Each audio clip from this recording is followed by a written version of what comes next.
In my lifetime, I've seen the end of the Cold War. I've seen the fall of the Berlin Wall, and I've seen the end of apartheid.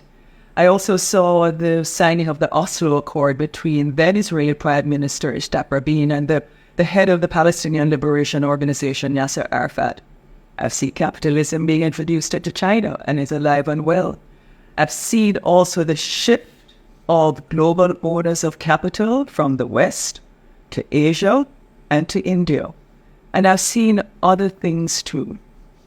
But what I'm also seeing today is that somehow the world is hurtling back to eviscerating some of these gains, and no one is standing up to say, hang on a minute, things feel a little uncomfortable here. Now when we watch our brothers and sisters in Cuba suffer without electricity because of decades of U.S. sanctions, no one is saying no. Haitians are being slaughtered next door and trying to leave daily for a better way of life. No one is saying no. And there's a new brutal war in the Middle East, an ongoing war in Ukraine, a forgotten war in Sudan and the Congo. And blacks, Palestinians, and Jews are being killed daily, all in the name of authoritarianism. But worst of all, when we see the Jamaican news headlines, my blood curdles when I read some of the comments from Jamaicans on the sections of these articles. Because Jamaicans are saying, no man, we must not concern ourselves with over there. Now, I want Jamaicans, especially young Jamaicans, to understand something. You see, as a nation called Jamaica, we have always stood against things in the past and stood up for protecting the dignity and the freedom of people globally. We have always been a revolutionary people destroying contrived dogma intended to enslave anyone to the supremacy of others because of their economic might or geographical size. Yeah, that's who we are. You see, our respect globally was earned by those who went before us because it was their courage that has allowed the rest of us the confidence to hold our heads high with self-respect. And young people today may be increasingly aware that yes, racism still exists, and yes, may have felt its impact depending on where you live globally. However, for those who may have been born in the 1990s, there's something that you don't realize, because some of us knew about apartheid in South Africa, an oppressive system that started in the 1950s and ended basically in 1994. So you might feel that that system, when you learned about it in school, was from the 1800s. No, in my lifetime, I witnessed it through international news, through school discussions, through what our government was doing and promoting against apartheid, because there was a stark disparity in legal privileges between whites and black South Africans. Yes, black South Africans couldn't even participate in politics. And as young Jamaicans, this kind of injustice really spurred a profound disdain among us to support the ending of segregation and brutality faced by black South Africans. And it ignited a spirit of activism for change within us. That's what my generation of Jamaicans and even coming before, that's what we were given. And so whether some countries globally knew what was happening in South Africa when apartheid was implemented and its dominance reigned starting in the 1950s, and some countries chose to stay silent, I am grateful and proud that my country, Jamaica, under the leadership of Norman Manley, was the first country in the Western Hemisphere to declare, even before we were independent from Britain, that we weren't going to trade with South Africa. We weren't going to trade with people who had such restrictions, legal restrictions on black people, that they couldn't use public spaces, they couldn't vote, they're going to be forcibly removed from basic places. And we said we weren't going to trade with them. It was a principled and courageous step. You know why? Because we weren't even independent. No, we weren't. And it is because of those kinds, or that courageous step in particular, and through our international diplomacy and what we boldly stood up for in the world, why Jamaica was recognized as a country that, despite our size and our economic strength, that we were prepared to champion just rights for persons who could not stand up for themselves, even though we were not independent.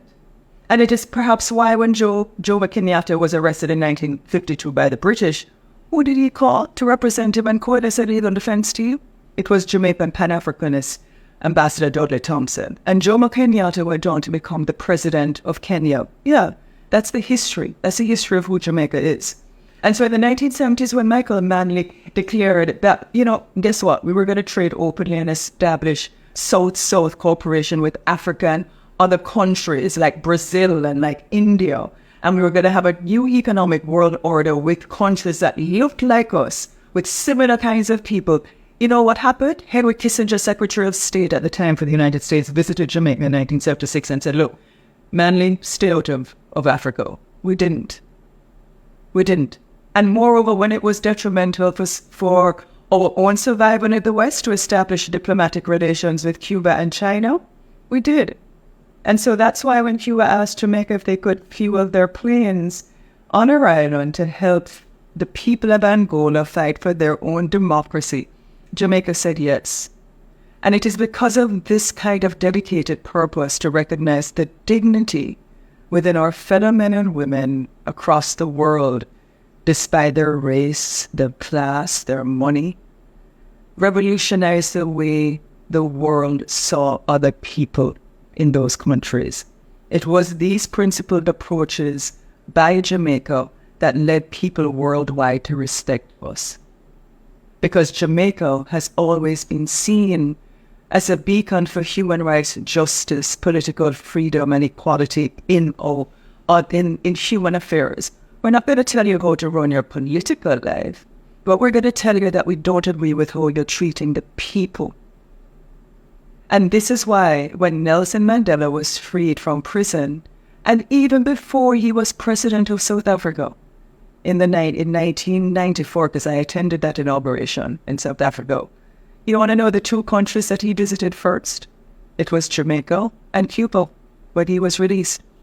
And it is why, perhaps, when I arrived in South Africa in 1993 to compete in Miss World, I was emboldened with pride and camaraderie with the Black South Africans. Because I was so humbled by the janitors, the seamstresses, the house attendants, the gardeners. I would sneak out of my room late at night just to sit with them and hear their joy, their gratefulness to Jamaica for the help that we gave them for decades in their struggle of brutality. And our musicians and our reggae music have supported the downtrodden and the invisible globally for many years. And also here at Jamaica, they're the vanguards of hope and revolution that gives us that kind of fighting spirit. The Bob Marley Freedom Concert in Zimbabwe, the haunting lyrics of people like Peter Tosh and Burning Spear and Dennis Brown and Bunny Wailer. And even today, like a Kabaka and a Damian Manley, I could go on, a Protege, a Jesse, I could go on, and our women, our Janines, our Savannahs. This is a new generation, and it is what they're singing about. But I grew up immersed in a system of revolution, calling on the world to do better for the oppressed and for the downtrodden, because you know what? No matter where we come from, the cradle of civilization, we all know, is that we have to protect Africa and the rest of the world. So therefore, we have a responsibility to continue our activism for our own sake. For our own sake. And because when we do it for others, it protects us. I want you to think about what I just said. We have a responsibility to continue our activism for our own sake and for others who are being pushed into suffocation. Especially now that we're witnessing the worst underbelly of extreme right fascism being exposed on global political platforms daily by some seeking the power of leadership. So as Jamaicans, we can't stand by and watch any emergence of apartheid 2.0, whether overtly or covertly. We as Jamaicans have always stood on the right side of history. And you know that I support certain kinds of human rights, maybe you don't. But it's time that we ask ourselves that if we renege on our duty of activism and on standing up for what is principled for other people, if we renege on that, what's going to happen to the future of our children or our grandchildren, whether in Jamaica or in the diaspora? Because Jamaica's unwavering commitment to justice and equality has inspired the world. So I want you to remember this before we seek to declare, or you seek to declare, you know what, over there is not our problem, either to no one. We can't. That's not who we are. That's never been who we are. And if we want to continue being proud Jamaicans, punching way above our weight class of 3 million people and having the kind of resonance in the world, then we have to start looking inward and start asking ourselves, what are we committed to do for the least of us? Because it is tomorrow for you or today for me. So let's have a conversation about it. And let's remember why we are Jamaicans.